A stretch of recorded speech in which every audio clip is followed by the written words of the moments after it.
I am Herbert, 32 years old, a construction manager from Portland. My life used to be perfect. Loving parents who supported me through everything, and a beautiful fiancée, Amanda, who I thought was my soulmate. We were supposed to get married in 3 months. I came home early from a business trip to surprise her with a gift. As I pulled into my driveway, I was confused to see my father Richard's car parked there. Walking up to my bedroom, I heard sounds that made my stomach drop. When I opened the door, my world shattered forever. Before I dive into this story, let me know where you are watching from in the comments. If this is your first time here, please hit that subscribe button and join our community of real-life stories. Trust me, you will want to stick around for how this nightmare unfolds and how I managed to rebuild my life afterward. I should probably give you some background about my family and relationship. My father Richard is 58 years old, a successful real estate developer who built his empire from scratch. Growing up, I always admired his drive and business acumen. He was tough but fair, pushing me to excel in everything from academics to sports. We had a good relationship, or so I thought. He was my role model, the man I aspired to be like in many ways. My mother Diana is 55, the complete opposite of my father in many ways. She is a kind-hearted elementary school teacher who devoted her life to helping children and supporting our family emotionally. She was always the mediator. When my father and I butted heads, the voice of reason and compassion in our home. I was always closer to her, finding it easier to talk about my feelings and personal life with her than with my more stoic father. I met Amanda 3 years ago at my college friend Jake's wedding. She was a bridesmaid, and from the moment I saw her walking down the aisle before the bride, I could not take my eyes off her.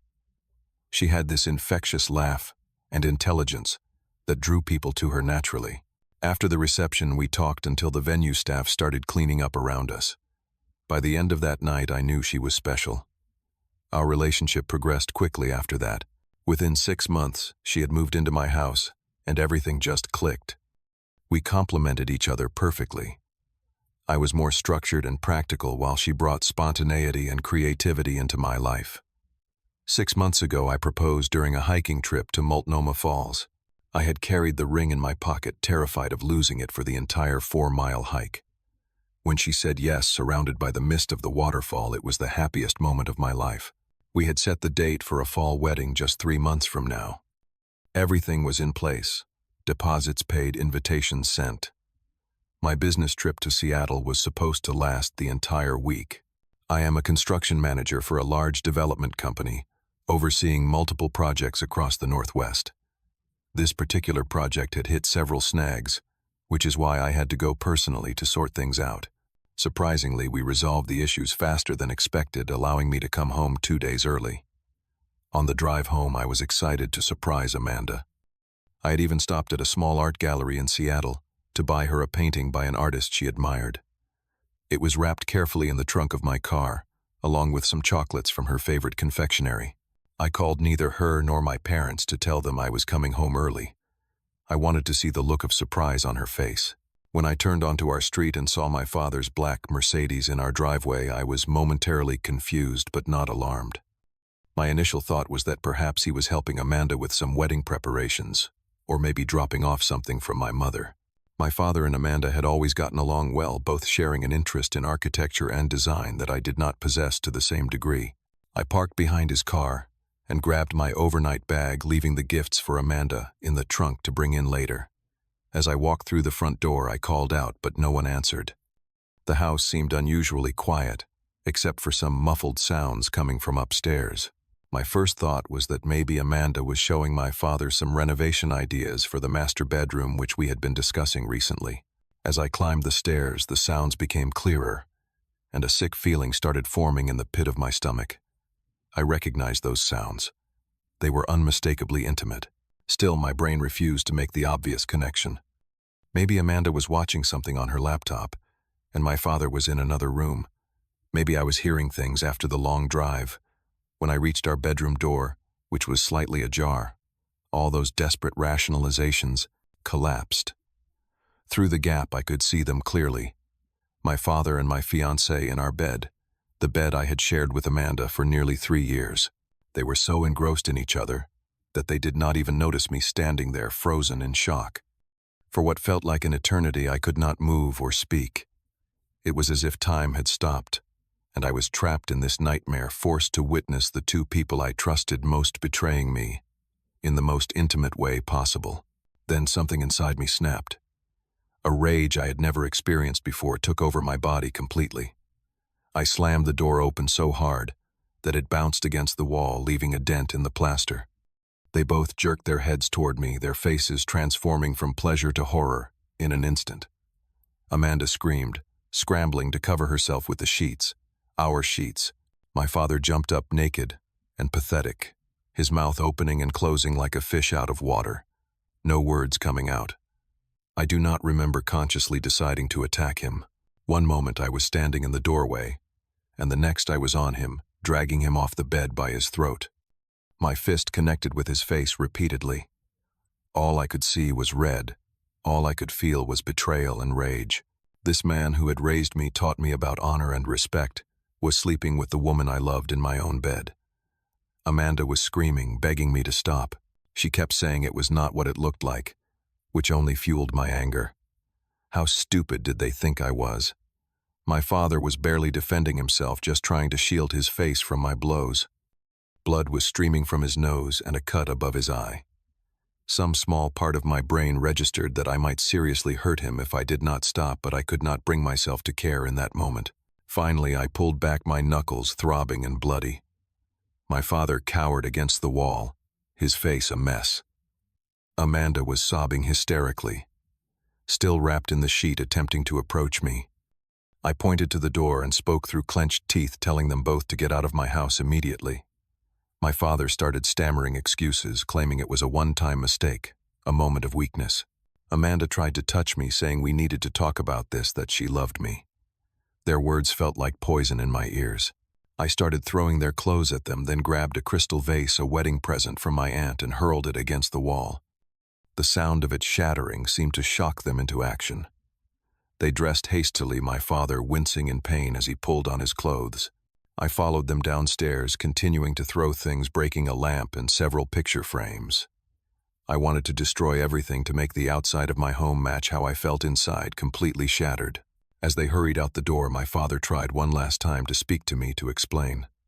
I slammed the door in his face and collapsed against it, finally allowing the tears to come as their cars pulled away. After they left, I sat on my living room floor for hours, surrounded by the wreckage of my home and my life. Eventually, I forced myself to get up and started packing Amanda's belongings into garbage bags. I could not bear to touch her things properly or to see them any longer than necessary.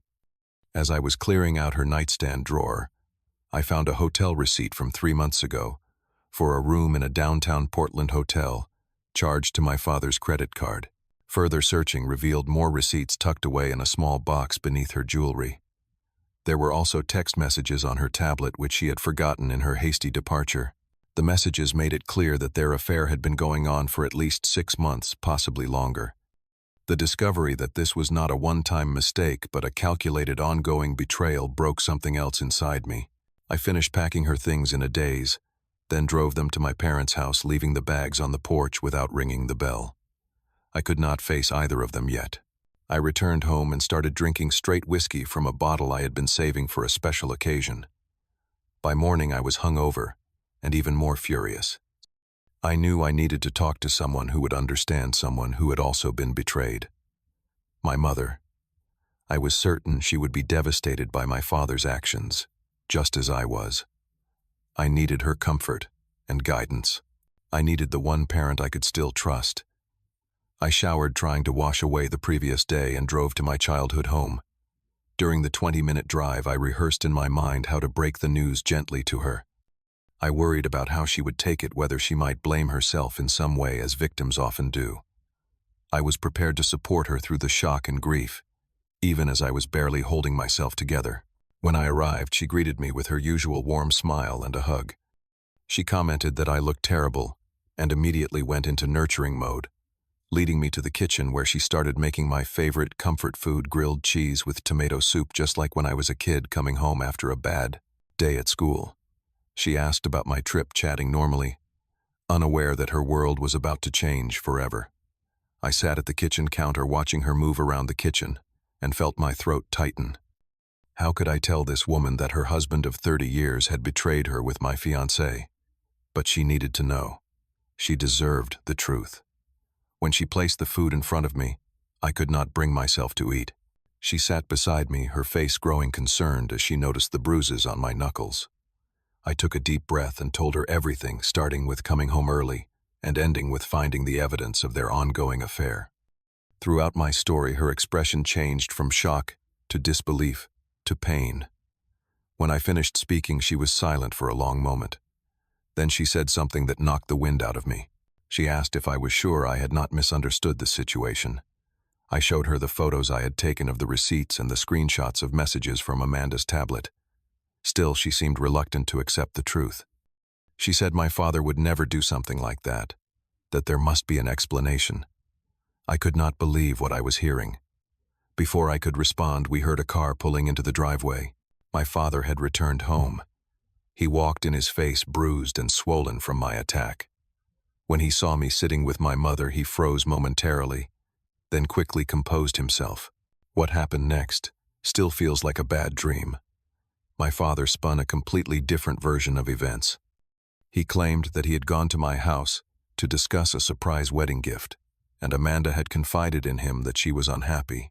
According to him, I had walked in on them having an emotional conversation, misinterpreted what I saw, and attacked him in a rage. He suggested that I had been under tremendous stress at work and had been exhibiting concerning behavior for weeks. I was speechless. The audacity of his lies was breathtaking.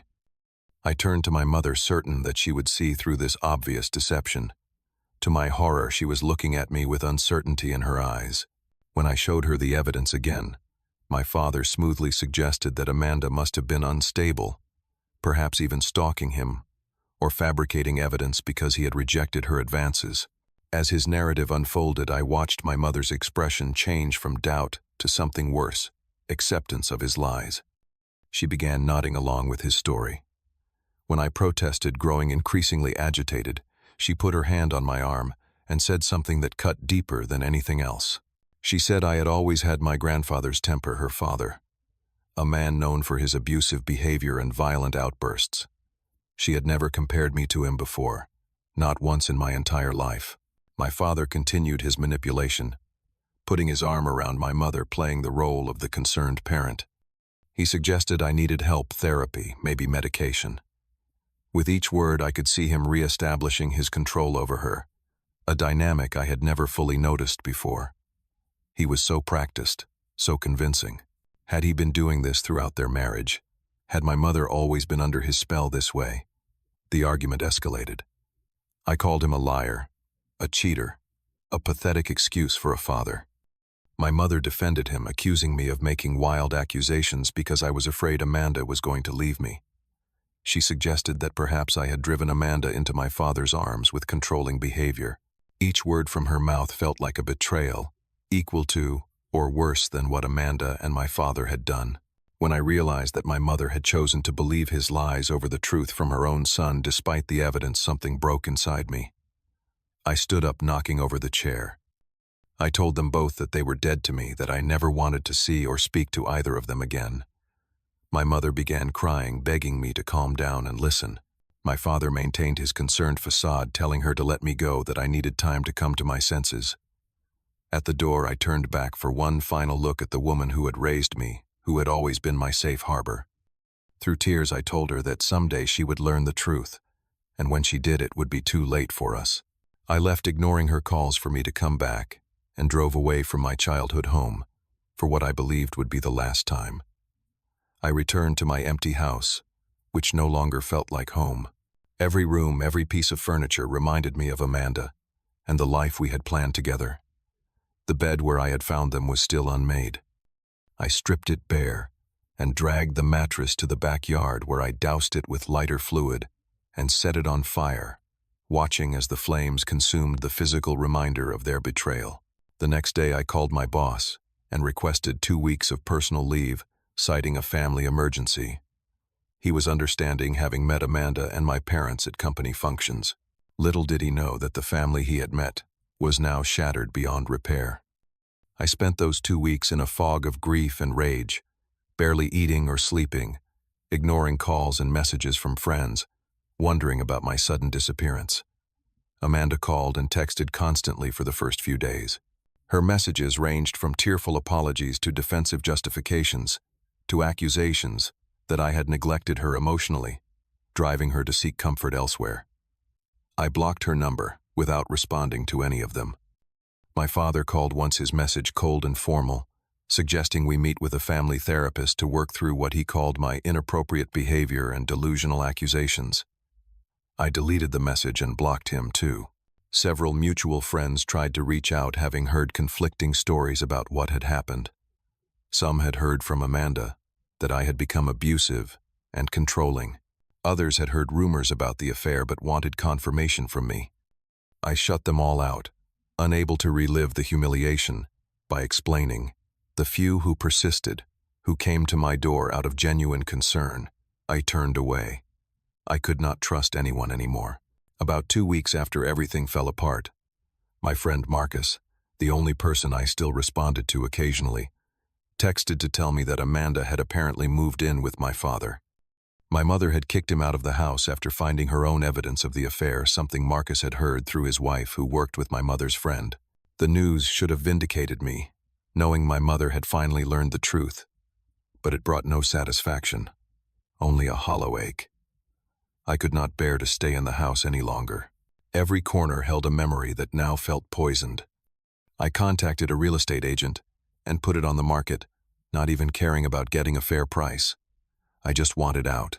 While waiting for it to sell, I packed up the essential items and moved into a small apartment on the other side of Portland, far from any of my usual haunts. I changed my phone number, deleted my social media accounts, and effectively disappeared from my old life. The isolation was both painful and necessary. I needed the space to process what had happened without the constant reminder of my old life. I started seeing a therapist, something I had always associated with weakness, but now recognized as my only path forward. Those first sessions were brutal, consisting mostly of me raging or sitting in numb silence. But slowly, I began to unpack not just the betrayal, but my own responses to it. My propensity for shutting down emotionally, for holding people at a distance, even while claiming to love them. For 6 months, I had no contact with any member of my family. I heard snippets of information from Marcus, who remained my tenuous connection to my old social circle. He told me that my father and Amanda's relationship had quickly become the scandal of our community, with former friends taking sides. My mother had apparently retreated from social life, taking a leave of absence from her teaching position. Gradually, I began rebuilding. I threw myself into work, earning a promotion that required me to travel more, which suited my desire to be away from Portland as much as possible.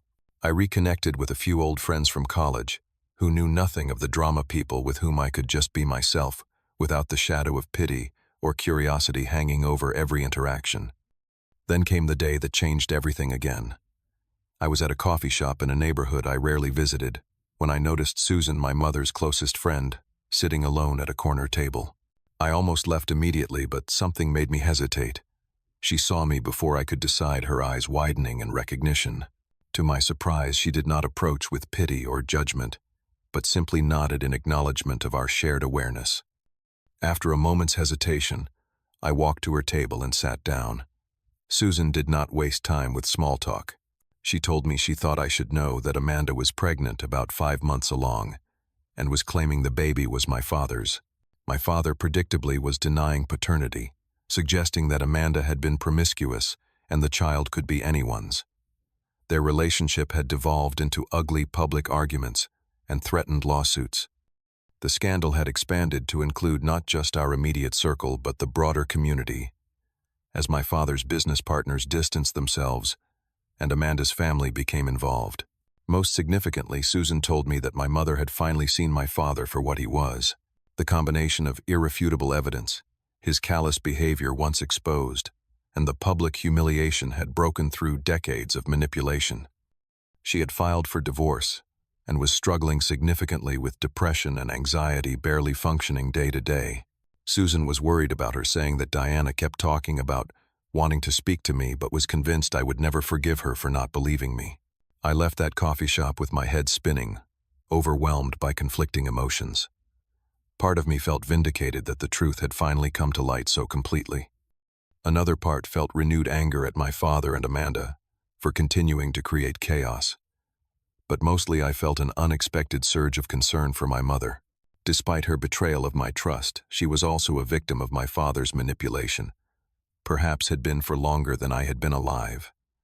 2 days after meeting Susan, I received the first of many voicemails from my mother.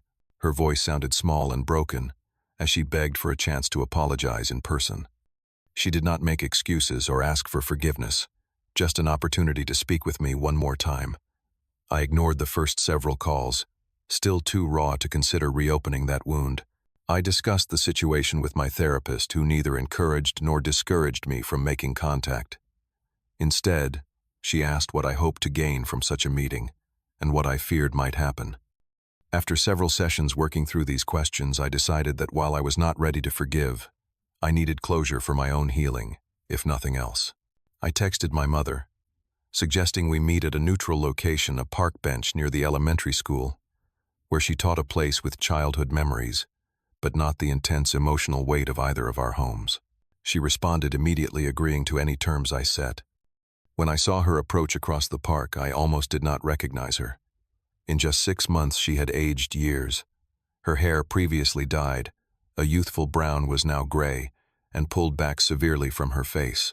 She had lost weight, her clothes hanging loosely on her frame. But it was the defeated slump of her shoulders that affected me most. This woman who had always carried herself with quiet strength. She sat beside me, leaving careful distance between us. For several minutes, neither of us spoke. Then she began, not with excuses, but with a raw, unflinching accountability that I had not expected.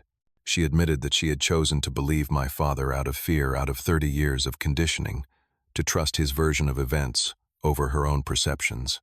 She acknowledged that some part of her had known I was telling the truth, but had been too terrified to accept it because accepting it meant her entire life had been built on lies. She told me about discovering additional evidence, about confronting my father, and witnessing the mask slip completely as he changed from the charming, concerned husband to a cold, calculating manipulator when he realized she was no longer under his control.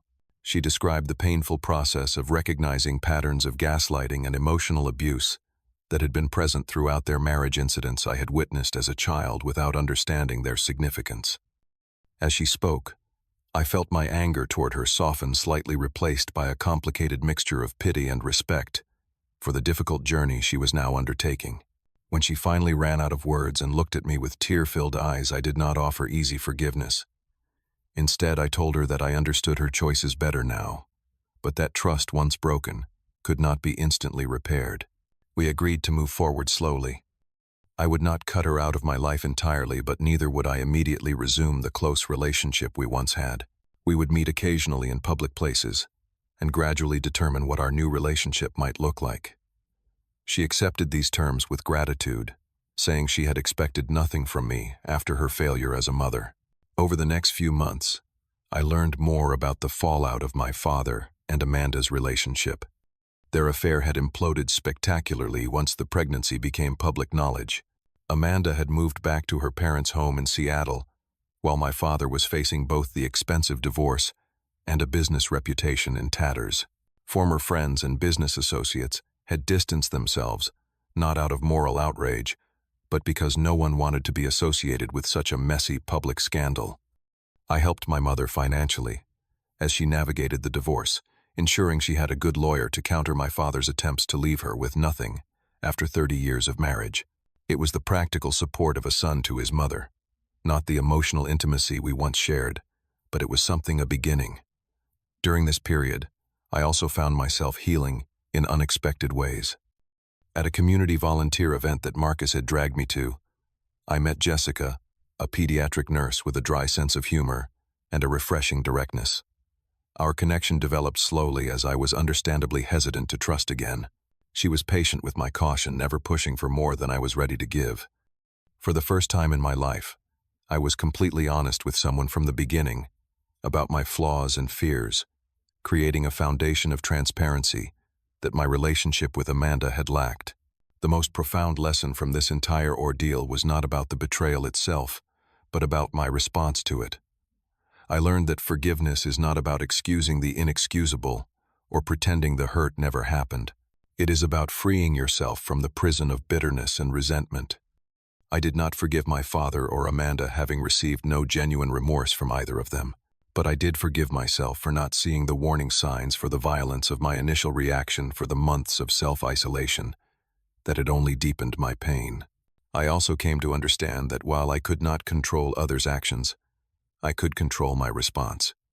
I could choose to remain a victim defined by the worst thing that had ever happened to me, or I could use this experience to build a stronger, more authentic life, with clearer boundaries and better judgment of character. A year after that fateful day when I came home early from my business trip, my life looks nothing like I had planned. I live in a different homework, in a different role, love a different woman, and have a more complicated but ultimately more honest relationship with my mother. My father and Amanda remain firmly outside the boundaries of my life, their ongoing drama of paternity tests and recriminations reaching me only as distant echoes that no longer have the power to disrupt my peace. The betrayal will always be part of my story, but it is no longer the defining chapter. It is simply the difficult passage that taught me who I really am and what I am capable of surviving. If you have experienced a similar betrayal, know that the path through it is not straight or easy, but it is possible to emerge not just intact, but stronger, with a deeper understanding of your own resilience. Have you ever experienced betrayal from someone you trusted completely? How did you find the strength to move forward? Share your story in the comments below, and if this resonated with you, please like, subscribe, and share with someone who might need to hear that healing is possible. Thank you for listening to my story, and remember, the people who try to break you often, inadvertently, show you just how unbreakable you truly are.